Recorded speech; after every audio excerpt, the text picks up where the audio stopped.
Hi guys, and welcome back to the Stretching Samurai. My name is Patrick Ravel. Today we're going to debunk the mystery. New Zealand Whey.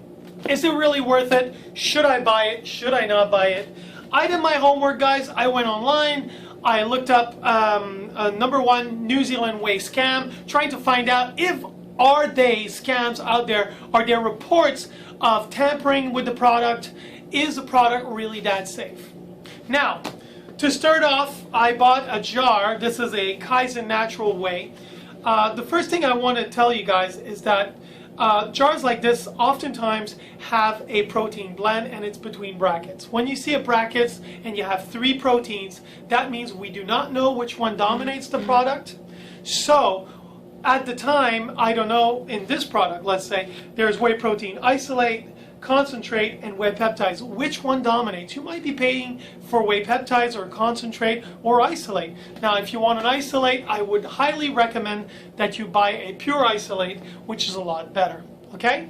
Now, what does New Zealand Whey pride themselves about is that the bovines or the cows are not boosted with pro-hormones and they're grass-fed. Okay? Does it make better milk? Surely.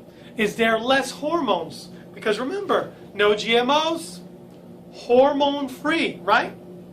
So, I don't know. Then again, all the lab reports of most of the companies that sell New Zealand Whey, we have, I do believe Biologics have their own brand, Kaizen have their own brand, and also even the Costco brands have their own brand of New Zealand Whey. But at the end, none of the lab reports came back positive. A lot of stuff is missing.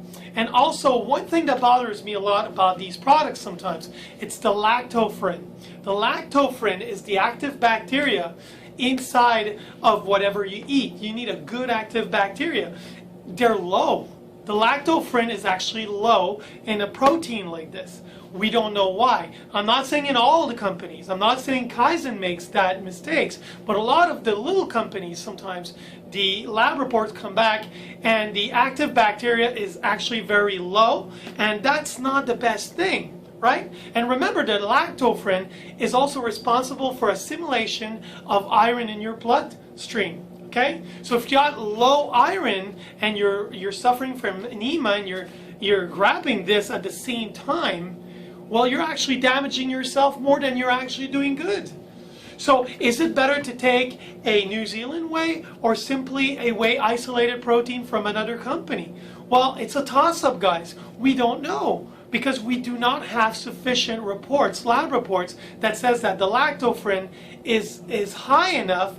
And also, another thing I want to tell you guys that probably you didn't know is that although it is grass-fed, it is hormone-free, there was, the whole process was made from milk that's been pasteurized.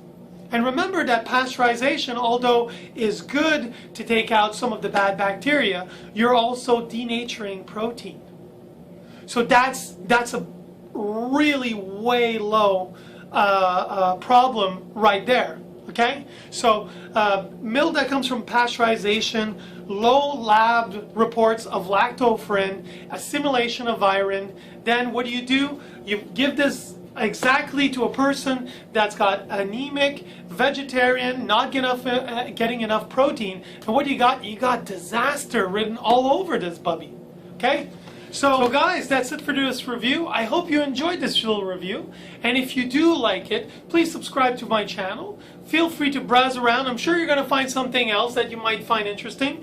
And if you've got any questions, inbox me, put a comment downstairs, and let me know. Is there something else you want me to debunk? I'm going to do the research for you guys, and I'll let you know what I think about it.